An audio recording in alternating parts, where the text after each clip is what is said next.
Assalamualaikum. Bersama saya lagi, Cikgu Noraihan. Masih di bawah Unit 7 Kerajaan Melayu Awal. Kita akan sambung yang kita dah belajar minggu lepas. Baiklah, murid-murid, objektif pembelajaran hari ini ada 4. Cikgu nak di hujung pembelajaran yang pertama kamu semua tahu menjelaskan hubungan diplomatik Kerajaan Melayu Awal di Kepulauan Melayu. Yang kedua, cikgu nak kamu semua tahu menguraikan kegiatan ekonomi Kerajaan Melayu Awal di Kepulauan Melayu. Yang ketiga, cikgu nak kamu semua tahu menerangkan kepentingan menjalin hubungan diplomatik.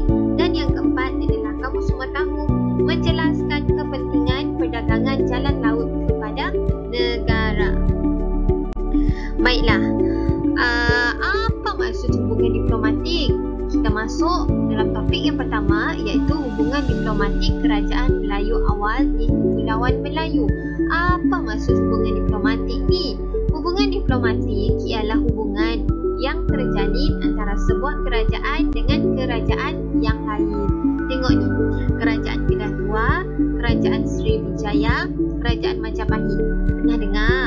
Kamu dah belajar kan minggu lepas tentang kerajaan-kerajaan ni?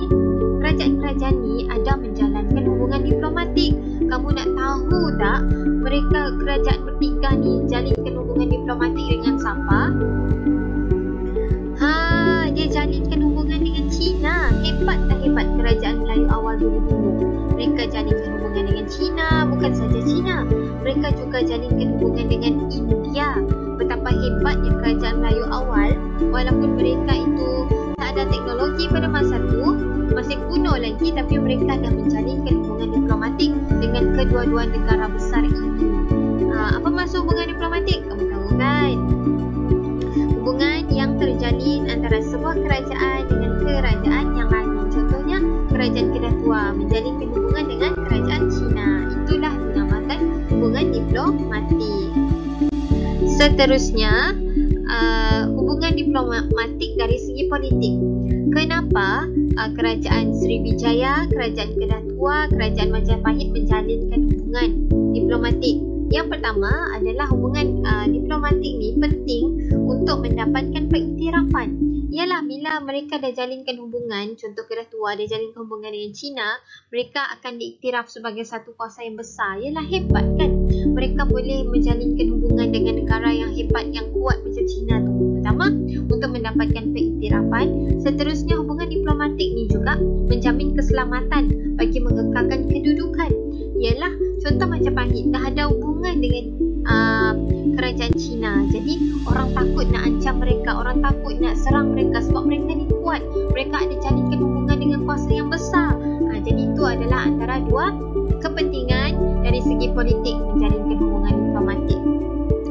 Seterusnya dari segi ekonomi pula, Kerajaan Melayu Awal memasarkan barang dagangan seperti rempah ratus, biji timah dan emas kepada kerajaan China dan India. Pelik kan kenapa mereka jalinkan hubungan dengan China dan India? Oh, sebab mereka nak jalankan ekonomi.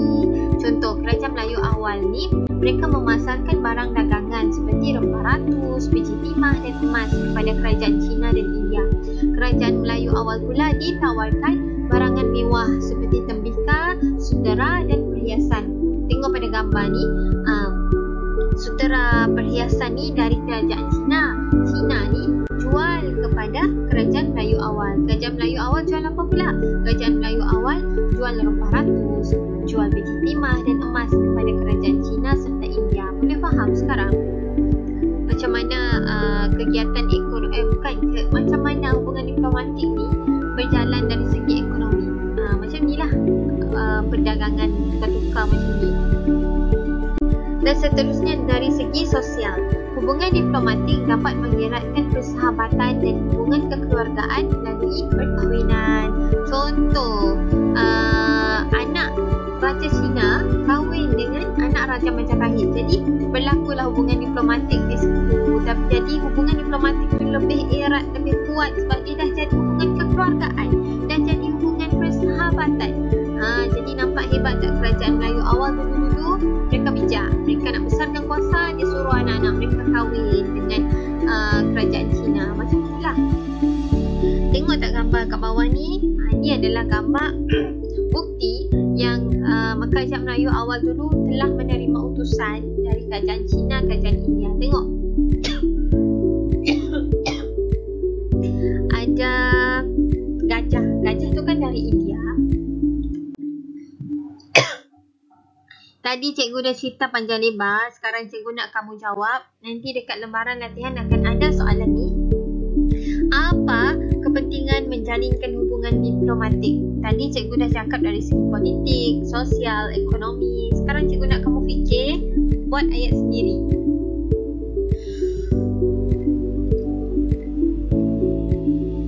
Cikgu nak kamu fikir sendiri apa kepentingan menjalinkan hubungan diplomatik. Seterusnya kita ke topik yang seterusnya, iaitu kegiatan ekonomi Kerajaan Melayu awal di Kepulauan Melayu.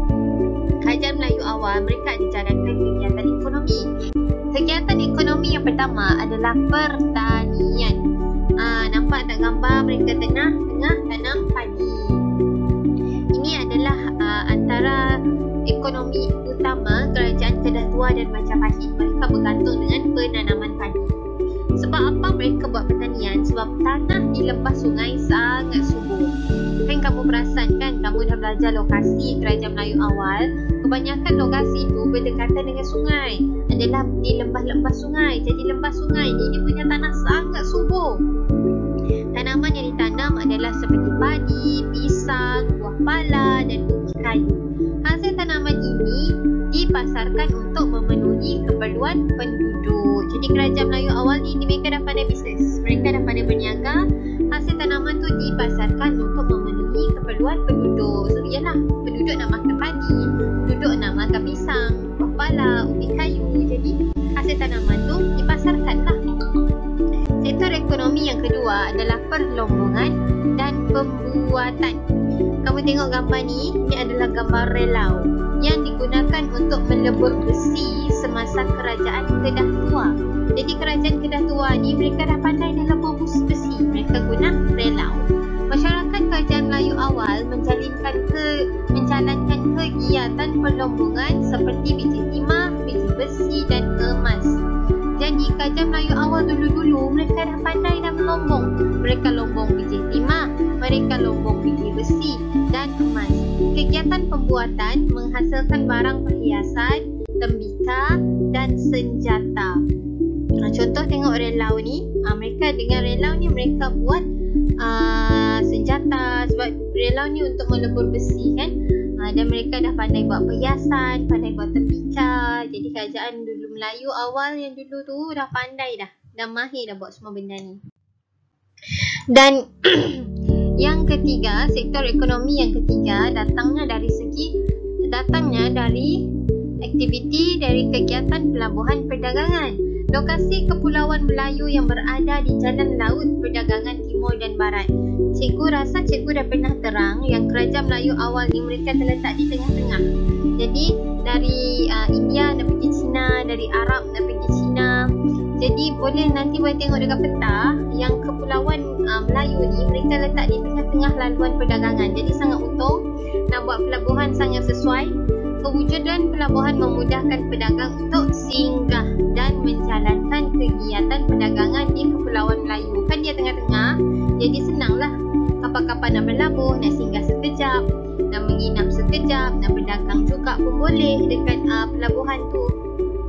Barang dagangan utama ialah rempah ratu seperti lada hitam, bunga cengkeh dan buah pala. Kan tadi cikgu dah sebut yang Kerajaan Melayu awal ni memasarkan, mendagangkan rempah ratus. Jadi dekat situ mereka boleh berdagang, mereka boleh beli. Macam itulah.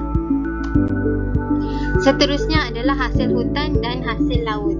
Tengok gambarnya ada dalam buku teks kamu. Tengok hasil hutan. Coba tengok hasil hutan. Yang pertama adalah seperti gaharu, rotan, kapur barus. Seterusnya hasil laut adalah seperti mutiara dan teripang. Kerajaan Melayu awal ni kaya dengan hasil hutan dan hasil laut. Barangan ini mendapat permintaan tinggi daripada pedagang. Barang-barang yang cikgu sebut tadi mendapat permintaan tinggi daripada pedagang. Contoh kerajaan yang banyak berdagang benda-benda ni adalah seperti Kerajaan Gangga Negara, Citu dan Sriwijaya. Dan sekarang tadi cikgu dah cerita tentang kegiatan hasil laut, kegiatan perdagangan pelabuhan tadi kan cikgu dah cerita. Cikgu nak tanya kamu fikir sendiri, apakah kepentingan perdagangan jalan laut kepada negara? Kalau tadi perdagangan jalan laut kepada kerajaan Melayu awal, sekarang cikgu nak kamu kaitkan, kamu kaitkan apa kepentingan perdagangan jalan laut tu kepada negara kita. Contohnya, cikgu bagi contoh lah, negara kita semakin tinggi hasil ekspor sebab adanya perdagangan jalan laut. Sebab dari negara China, contohnya negara India, mereka menggunakan jalan laut untuk membawa barang ekspor untuk negara kita, macam tu lah. Jadi cikgu nak kamu fikir sendiri, cikgu nak uji minda kamu. Dan itu sahaja dari cikgu. Cikgu ada sediakan lembaran latihan, cikgu nak kamu buat. Tapi sebelum buat tu, jawab dulu quiz pada Google Form dan seterusnya buat lembaran latihan. Lembaran latihan yang dah dijawab kena tampal dalam buku latihan. Kemudian ambil gambar, kemudian hantar ke Google Classroom. Kamu dah hantar ke Google Classroom, cikgu tak boleh rekod yang kamu ni ada buat kerja. Jadi seeloknya kamu kena hantar dalam Google Classroom. Okey, untuk cikgu jadikan sebagai rekod yang kamu ni aktif. Kamu buat kerja-kerja cikgu. Okey, boleh? Kita jumpa lagi. Selamat Hari Raya. Maaf zahir dan batin.